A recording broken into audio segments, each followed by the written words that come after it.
Bonjour et bienvenue dans cette masterclass interactive. Je suis Marie Solis, je suis ravie de vous recevoir pour le salon Your Future. On est ici dans la salle qui s'appelle Space Rocket quand même. On est au cœur vraiment du Parc des Princes puisqu'on est dans les vestiaires des joueurs du Parc des Princes. Donc soyez les bienvenus. On parle formation, on parle emploi. Et là maintenant, tout de suite, on va aborder une masterclass sur une thématique qui, j'en suis sûre, va vous intéresser puisqu'on va parler du secteur du tourisme.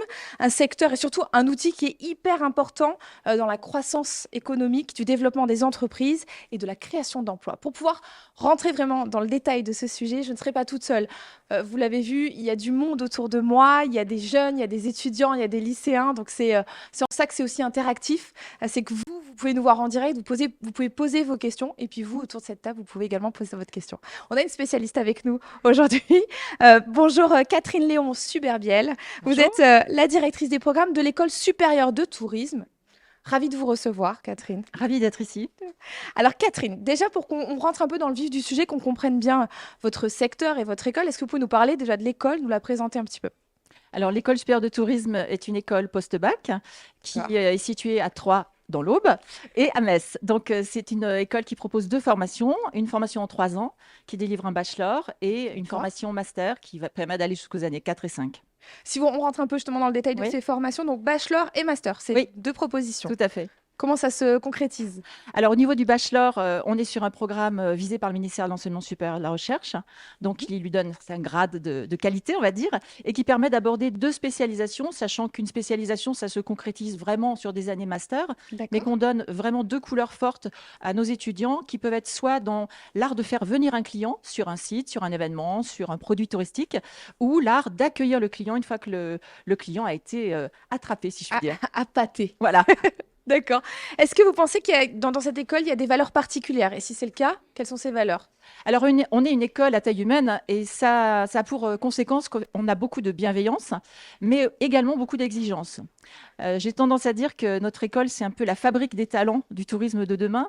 Et dans une fabrique, c'est tout sauf une usine. Ouais.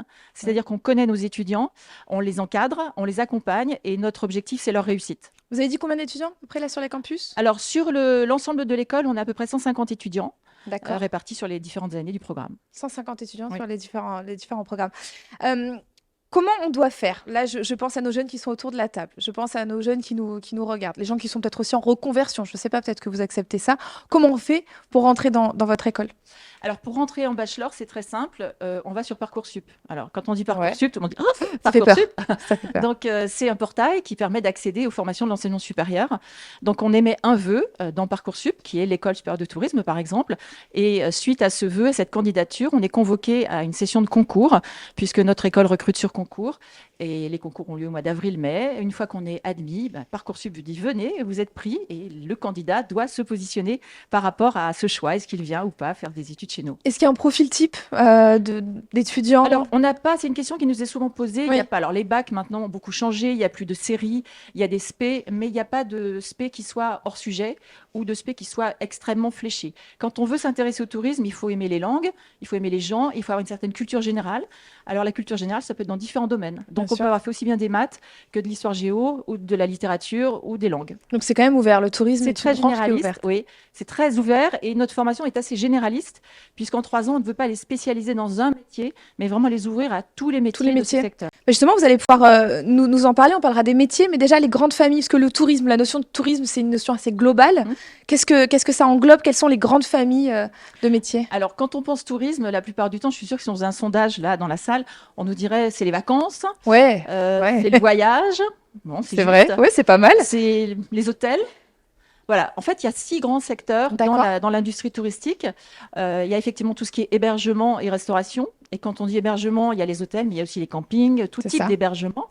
Il y a bien sûr tout ce qui est voyage, donc agence de voyage, tour opérateur, réceptif. Donc là, on décline encore toute une sous-famille. D'accord. Il y a également tout ce qui est institution territoriale. On y pense moins souvent, puisque les offices de tourisme, les comités départementaux du tourisme, toutes ces structures qui visent à développer le secteur touristique dans leur territoire. Et il y a également tout ce qui est parc de loisirs, parc d'attractions, Là, ça rentre dans le tourisme, donc. bien sûr, oui, oui, centre des congrès, tous des événements qui peuvent tourner dans des grandes salles comme ça, musées éventuellement. Il y a un secteur qui est aussi très apprécié, c'est l'événementiel. D'accord. Donc Ouais. là, aujourd'hui, on est dans une activité événementielle Clairement. au Ouais. Parc des Princes. Donc il y a des gens qui, dont le métier, effectivement, c'est de gérer des événements au sein de structures ou dans des agences. Et voilà, donc c'est vrai. Et les transports, bien sûr, on pense croisiéristes, compagnies Oui. aériennes, autocaristes, van life. Voilà, il y a tout un. On décline C'est vraiment vraiment un beaucoup panel oui, de beaucoup de métiers, de possibilités. secteurs. Beaucoup de secteurs, tout à fait. Et ça, c'est vraiment sympa. On a parlé de l'hôtel 4 étoiles, on a parlé du soleil, Oui. mais justement, il y a aussi dans le tourisme, là, pour le coup, de vacances, il y a aussi un grand écart entre les différents secteurs. C'est pas si simple que ça, c'est pas que du 4 étoiles, j'imagine. Ah non, non, non, mais dans tous les secteurs, on a des entreprises qui sont positionnées luxe, moyen de gamme ou très accessibles. Donc ça peut être aussi bien dans les transports que dans l'hôtellerie, que dans l'événementiel. On peut vraiment naviguer à loisir sur l'échelle de valeur. De valeur. Donc, on a vu les secteurs, mais clairement les métiers. Moi, demain, je rentre dans votre école. Qu'est-ce que je vais pouvoir faire comme métier?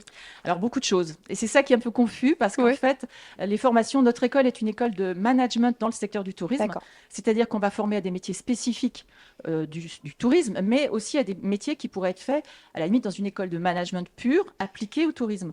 C'est-à-dire tous les métiers du marketing, de la communication, de l'événementiel, bien sûr, mais aussi de la gestion des ressources humaines, puisque quand on est, par exemple, quand on gère tout l'hébergement dans un hôtel, les équipes d'hébergement, on a plutôt une sensibilité ressources humaines, et c'est ce qu'on va aussi apporter à nos étudiants. Mais il y a des métiers qui sont beaucoup plus spécifiques au secteur. Quand on parle de yield management, alors tout le monde nous regarde avec des Ouais, oreilles, qu'est-ce que des ça veut yeux dire? comme ça. Alors le yield management, on le subit ou on le vit tous sans le savoir. C'est le fait de gérer le prix d'un produit en fonction de la demande. C'est né dans les compagnies aériennes. Pour remplir un avion, il fallait gérer le prix des billets. Donc ce qui fait que dans un avion, vous pouvez avoir des gens qui sont assis côte à côte, qui n'ont pas payé du tout la même chose Ouais. pour le même service, pour la même prestation. Et ça s'est décliné ensuite dans l'hôtellerie et restauration, l'objectif étant d'optimiser la rentabilité. Donc on peut avoir des métiers qui sont très techniques, métiers, rentabilité, finance, comme des métiers qui sont très humains, accueil du public, comment le servir au mieux, comment imaginer une histoire autour du produit touristique que l'on raconte, comment le faire revenir, donc tout le suivi du parcours client, le management de la qualité, que ce soit dans un hôtel, que ce soit dans un D'accord. parc d'attractions, ça va se gérer de la même façon en Et fait. comment ça se passe? Il y a un tronc commun et après on se spécialise?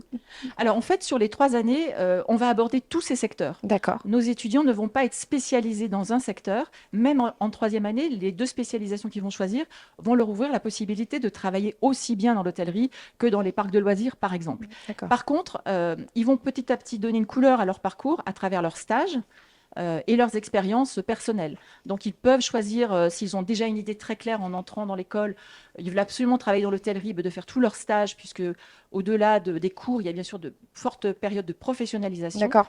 de se tester ou de voir vraiment si c'est ce qui leur correspond et ce qui leur convient. On va peut-être pouvoir parler justement de ces partenariats que vous avez avec des entreprises pour proposer des stages à vos étudiants.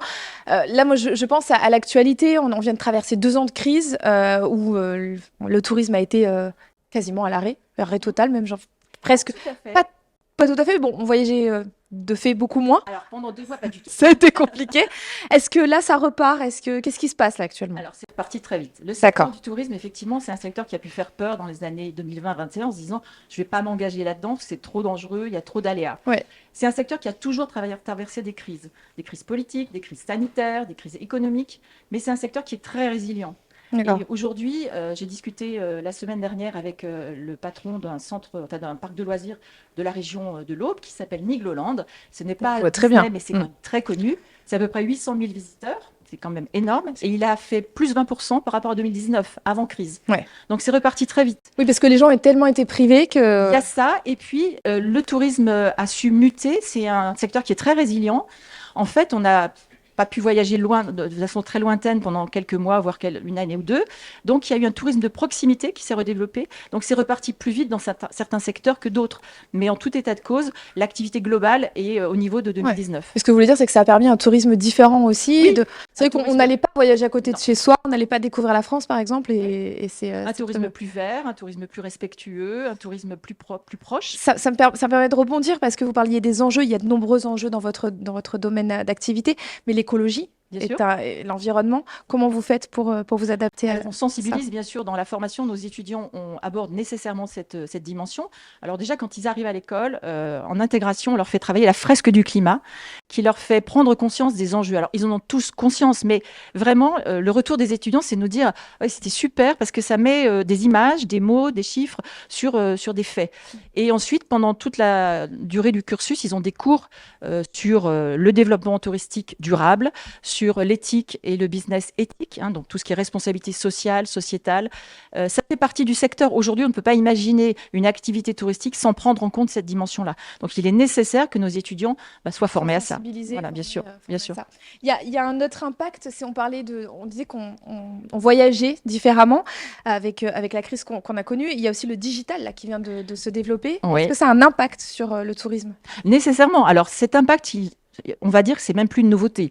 Le digital, c'est vrai qu'il y a 20 ans, quand on voulait partir en voyage, on allait voir son agence, on s'asseyait devant quelqu'un, on lui disait voilà, j'aimerais faire un voyage dans tel pays, qu'est-ce que vous me proposez? On sortait des brochures.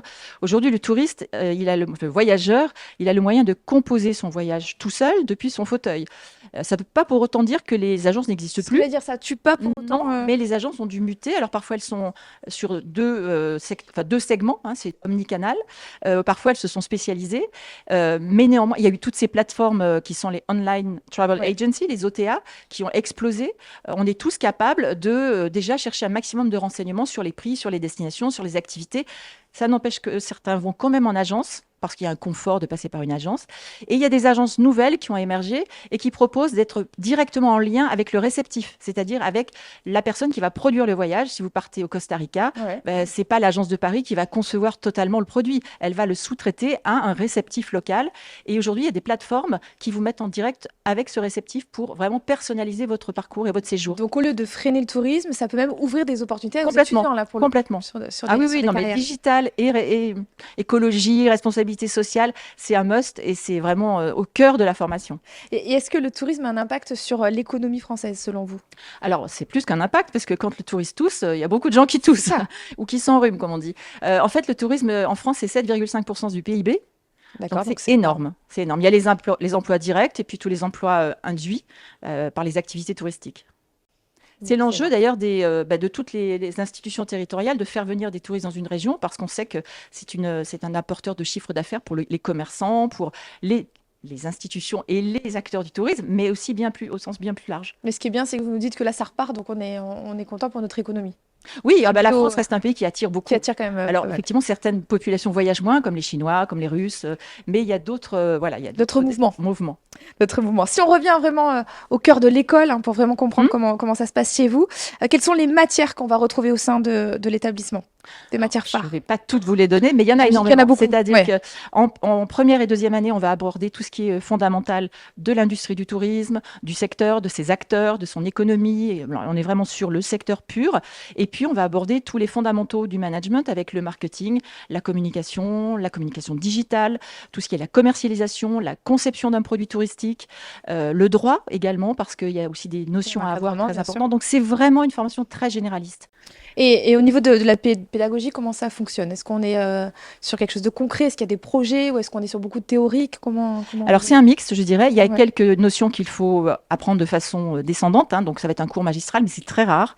On est sur des petites promotions en termes d'apprentissage, entre 30 et 40 étudiants maximum. Donc, il y a une vraie proximité avec les enseignants, il y a une vraie interactivité. Les cours n'ont pas tous le même format en fonction des matières. Il y a vraiment des travaux de groupe, il y a des présentations, parfois il y a des visites sur le terrain. On essaie d'emmener les étudiants en entreprise pour mettre en pratique ce qu'ils ont appris. Et puis, comme je le disais tout à l'heure, il y a beaucoup de stages. Oui, donc, c'est nécessairement quelque chose qui va combiner à la fois les connaissances et l'apprentissage des compétences en entreprise. Justement, ça m'intéresse, ces opportunités professionnelles. Donc, vous proposez des stages, vous avez des partenariats, vous accompagnez les étudiants. Comment ça se concrétise? Alors, on va leur apprendre à chercher, parce que notre but, c'est de les rendre autonomes.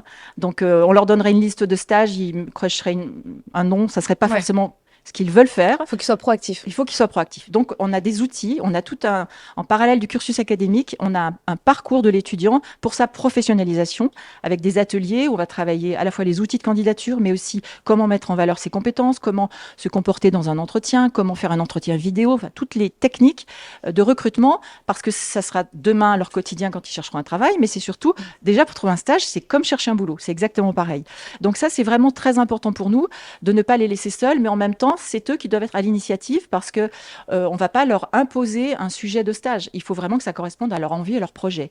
On a également la possibilité de faire la 3e année du cursus en alternance. D'accord. Et là, de la même façon, on a une personne qui va les accompagner pour formaliser leurs recherches et qui va les suivre pour savoir si tous les outils sont bien mis en œuvre et s'il y a besoin d'accompagner, de relancer, de vérifier que la mission est bien en adéquation avec le programme et le niveau du programme pour que le job soit intéressant et pour l'entreprise, mais aussi pour notre étudiant. Ils ne sont pas lâchés dans la nature. Ce que vous dites, c'est Absolument qu'il y a pas. quand même un véritable accompagnement Oui.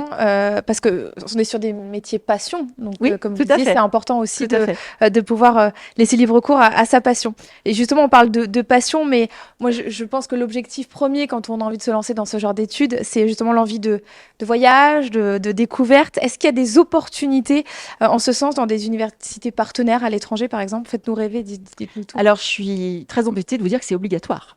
Ah ouais. C'est-à-dire que tous nos étudiants C'est sont obligés de agréable. partir un semestre étudier à l'étranger. En 2e année, au 2e semestre de la 2e année, ils partent tous D'accord. étudier un semestre au sein d'un partenaire qui peut être en Asie, comme aux États-Unis, comme en Amérique du Sud, comme en Europe. On a une 40aine de partenaires. Alors, je peux vous faire rêver. Effectivement, j'ai Ouais, vu je veux rêver. début de la semaine, j'ai vu les étudiants qui revenaient de ce qu'on appelle le cursus universitaire à l'étranger, le Japon, la Thaïlande, le Mexique, les Pays-Bas, la Scandinavie. Voilà, c'était en 1 heure, j'ai fait le tour du monde en les Génial. écoutant raconter leur expérience. Donc, c'est l'international, c'est vraiment au cœur de la formation parce que le tourisme est une activité internationale. On reçoit des touristes étrangers, on veut voyager, donc il faut connaître aussi d'autres cultures. Et l'international permet de gagner en compétences sur du savoir-être. Et le savoir-être, c'est une dimension que les entreprises cherchent à tout prix parce qu'entre 2 personnes, ce qui fera la différence, c'est le savoir-être. Et l'international va donner les clés de l'autonomie, de la curiosité, de la confiance en soi, des talents qui sont indispensables Ça si on ouvre veut l'esprit. progresser. Voilà. Bien sûr. Et c'est important que vous en parliez parce que on voit là, on a un jeune public avec nous. Les gens qui nous regardent aussi sont certainement jeunes et se posent plein de questions.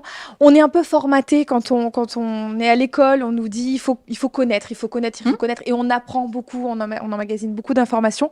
En revanche, il y a une notion qu'on oublie un peu, c'est le savoir-être. Mais dans le monde du travail, le savoir-être, c'est la clé. Ah, c'est indispensable. Et donc, dans ce secteur, d'autant plus. Oui, oui, bien sûr. Alors, on le travaille déjà à l'école, puisqu'on a des séminaires de développement personnel, où on va travailler non pas par des cours, la confiance en soi, ou la créativité, ou la prise de parole en public, par exemple. Tout ça, c'est des matières, on va pas faire un cours, on va mettre nos étudiants en situation de créer un morceau de musique, texte, parole, interprétation scénique génial. et clip, en 3 jours, avec des coachs, avec des professionnels. Et c'est absolument magique. Parce qu'en fait, on a des gens extrêmement timides au début de la semaine qui finalement sont au premier rang quand on est dans la salle de spectacle, puisqu'il y a vraiment un spectacle qui est donné en fin de séminaire.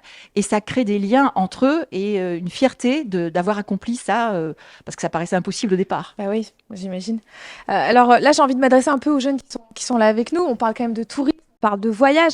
Est-ce que ça vous fait rêver? Est-ce que dans votre tête, quand on vous dit, je vais faire des études, forcément, ça va être un peu boring, on va devoir apprendre. Alors, on a bien compris qu'il y a quand même un gros socle travaille quand même, d'apprentissage, oui, on est bien là sûr. pour apprendre un métier. Mais est-ce que autour de cette table, il y a des gens qui sont intrigués, qui se disent waouh, ça peut être sympa de partir vers ce genre de formation? Vous êtes timide, j'ai l'impression. Ah non, on a une demoiselle. Ça vous dérange de lui donner le micro? Comment tu comment tu t'appelles? Dis-nous. Je m'appelle Gwendoline. Jean-Delis? Gwendoline. Joanne-Delis. Oui. Très joli. Ouais, je n'avais Merci. jamais entendu ce prénom, je trouve ça très joli. Je t'écoute, dis-nous tout. Oui, je trouve ça intéressant parce qu'on n'en parle pas souvent. Et souvent, on a l'impression que le tourisme, c'est dirigé que sur le voyage, etc. Mais alors qu'il y a beaucoup de choses autour de ça. Et du coup, je trouve que c'est intéressant d'en savoir plus. Ouais, c'est Sur bien. ça. Donc, tu vois, tu es au bon endroit au bon moment. Oui. Donc, c'est plutôt cool. Merci de prendre la parole, c'est pas facile. Rien. On peut l'applaudir, non, peut-être? Merci. Ouais, c'est bien. Bravo, merci. Est-ce qu'il y a d'autres courageux autour de cette table? Peut-être quelqu'un qui aurait une question? Je vais faire passer le micro. Mais c'est génial, ça j'adore. Moi, je m'attendais pas du tout à ça. parce que je pensais que c'était à 100% basé sur seulement le voyage. Et après, sur le voyage, tu vas visiter des trucs. Mais en fait, j'ai vu que ça partait beaucoup plus loin. Il y avait plusieurs branches dans ce métier-là. Et je trouve ça intéressant. Eh ben, Merci. c'est très bien. C'est ça qui est formidable aussi, c'est de... Bravo, oui, on l'applaudit, bravo. C'est c'est ça. Si on veut parler foot 2 minutes, Oui, on a par exemple une étudiante en 3e année qui est en alternance ouais, à l'Estac. Alors, c'est moins d'accord. célèbre que le PSG, mais c'est quand même en Ligue 1, pour ceux qui connaissent le foot. On n'est pas super, super classé, mais bon, on est en Ligue 1. Et donc, elle travaille, elle est en alternance à l'Estac pour tout ce qui est événementiel, communication, autour des activités et des événements liés au stade, comme Sport, au aujourd'hui, foot. par exemple, le C'est Parc des génial. Princes reçoit un salon professionnel Ouais, et étudiant. donc c'est génial, mais c'est pour ça que c'est bien d'avoir ce genre d'échange parce on apprend plein de choses. J'ai vu qu'il y avait, ça y est, l'engouement est là. La jeune fille qui est juste derrière vous, on t'écoute. Bonjour, moi Bonjour. j'ai juste une question. Quand on part à l'étranger, est-ce qu'on a quand même un suivi là-bas ou on part un peu livré personnel? Vous partez à l'aventure. Non, pas du tout. Non, alors en l'occurrence, le départ à l'étranger, ça se prépare. Ouais. Déjà, ça se prépare en amont quand les étudiants font le choix de destination. C'est pas au pif, hein, c'est vraiment en connaissance de cause. Donc, il peut y avoir des questions, je veux partir loin, je veux rester en Europe, des questions budgétaires, des questions climatiques. Quand on va en Scandinavie, il faut savoir qu'il fait nuit très longtemps, il fait froid, etc. Donc, il y a vraiment une préparation au départ avec des équipes dédiées. On a un service mobilité internationale qui va informer l'étudiant, l'aider à faire son choix et le suivre une fois qu'il est parti, sachant qu'on confie nos étudiants à des universités partenaires qui elles-mêmes ont des coordinateurs sur place qui sont les référents de nos étudiants. Après, l'étudiant, par un coup de fil, un mail, un WhatsApp, il nous contacte s'il a une difficulté Quoi que ce soit. qu'il n'arrive pas à régler lui-même sur place. Mais on est en grande vigilance, on accompagne vraiment, bon, sachant qu'ils n'ont pas souvent besoin de nous, parce Oui, qu'ils ils se débrouillent se très vite, très débrouillent, bien. Il y a les premiers 15 jours, il y a parfois un petit C'est un peu, peu on est un dur. peu La famille qui déstabilisé. manque un peu, Voilà, il y a un peu tout ça, l'entourage. puis tout d'un coup, on n'a plus de nouvelles. Donc, c'est que tout va C'est que bien. tout va Et bien. puis, alors, on voit des photos parfois, on dit, oh, ben, il n'était pas en cours, là, il était parti. Oui, t'es à la plage. Donc, on rappelle Ouais. quand même qu'ils y vont pour des raisons Oui, académiques. voilà, faut pas Mais il faut en oublier. profiter. C'est vraiment important. On peut très bien faire les deux, hein, mais il faut bien savoir gérer les deux objectifs. Bien sûr, mais en tout cas, c'est bien. Est-ce qu'il y a d'autres questions? On a eu, voilà, bon, il n'y a pas d'autres questions. Déjà, au moins, il n'y aura pas de frustrés, donc ça, c'est plutôt bien. Là, on le voit, il y a des garçons, des filles autour de la table. Est-ce que c'est un secteur totalement paritaire? Est-ce qu'on voit plus de filles que de garçons? Alors, le secteur est paritaire, mais curieusement, dans nos écoles, parce que je parle au nom de plusieurs écoles de tourisme, il y a plus de filles que de Que garçons. de garçons. Sachant que je ne vois pas pourquoi. Oui, c'est C'est étonnant. pas, les métiers ne sont pas plus féminins que masculins. Et au niveau de la réussite et des carrières, On est, on est tout à fait on est pareil. bien. Ouais. Justement, vous parliez des carrières. Une fois qu'ils sont formés, comment ça se passe l'insertion? Donc, on a compris toute la partie formation. Une fois qu'ils sont diplômés, comment ça se passe dans le monde Alors, professionnel? quand on fait un bachelor, on a deux opportunités à la sortie enfin, une fois qu'on est diplômé. On peut être immédiatement employable et aller sur D'accord. le marché du travail. Mais on a aussi un certain nombre d'étudiants qui vont poursuivre en année 4 et 5 pour avoir une vraie spécialisation. Parce qu'ils veulent, par exemple, se spécialiser en marketing digital. Ils vont faire un master spécifique marketing digital. Nous, on propose un master en innovation et entrepreneuriat dans le tourisme. Parce que c'est un secteur, comme je l'ai dit tout à l'heure, qui innove beaucoup. Ouais. Donc, pour innover et entreprendre, il faut quand même un certain bagage. Bien sûr. Donc, c'est important. Donc, nos étudiants qui vont sur le marché du travail, en général, ils trouvent dans les 6 mois, 90%, 86, 90%, ils sont employables, ils sont très employables. C'est quand même demandé. Le secteur, évidemment, fait parler de lui comme beaucoup de secteurs. Il y a des problèmes de recrutement en ce moment.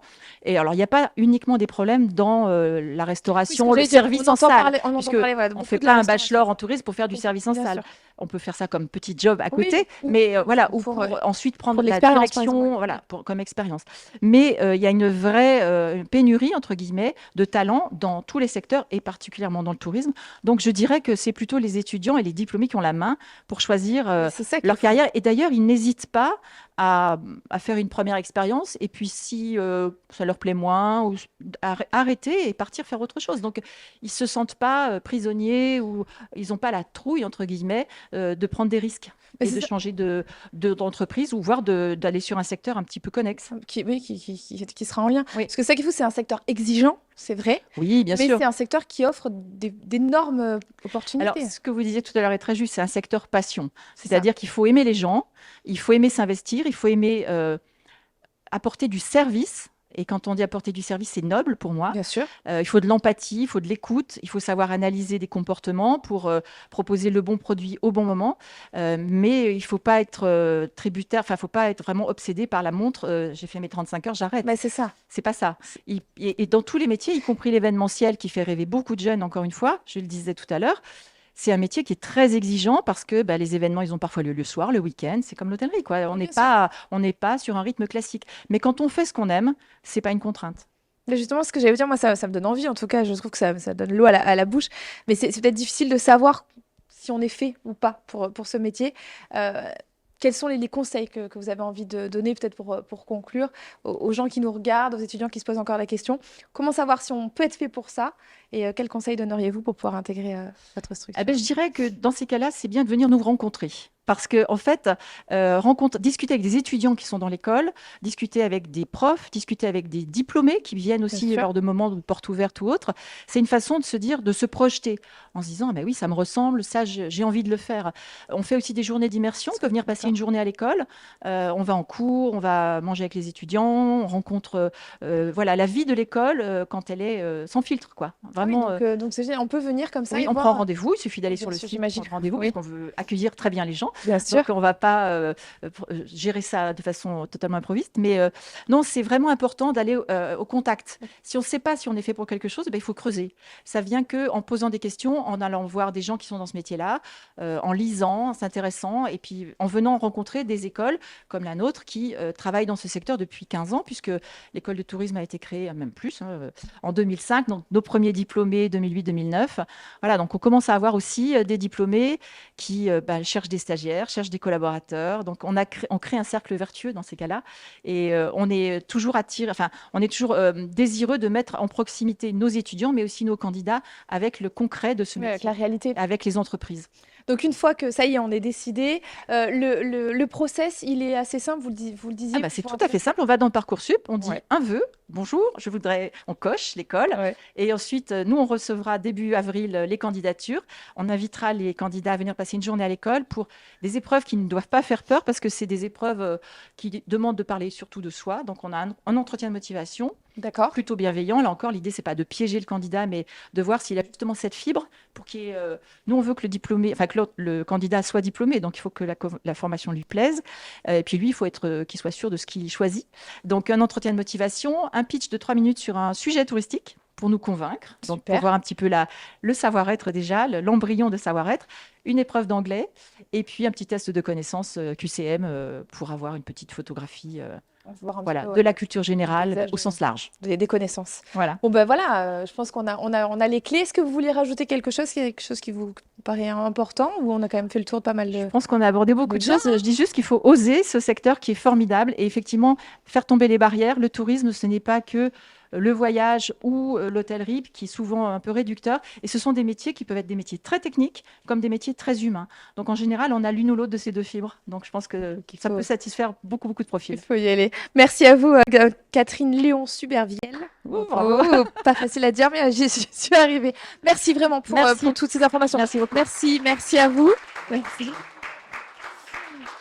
Merci. Ça fait plaisir. C'est ça qu'on recherche, d'avoir en fait cet engouement. Merci à vous aussi si vous nous regardez. Je pense que si vous posez encore la question, vous savez où aller pour un secteur qui est porteur, des métiers passion. Donc il ne vous reste plus qu'une chose à faire, c'est de foncer tout simplement. Merci à vous.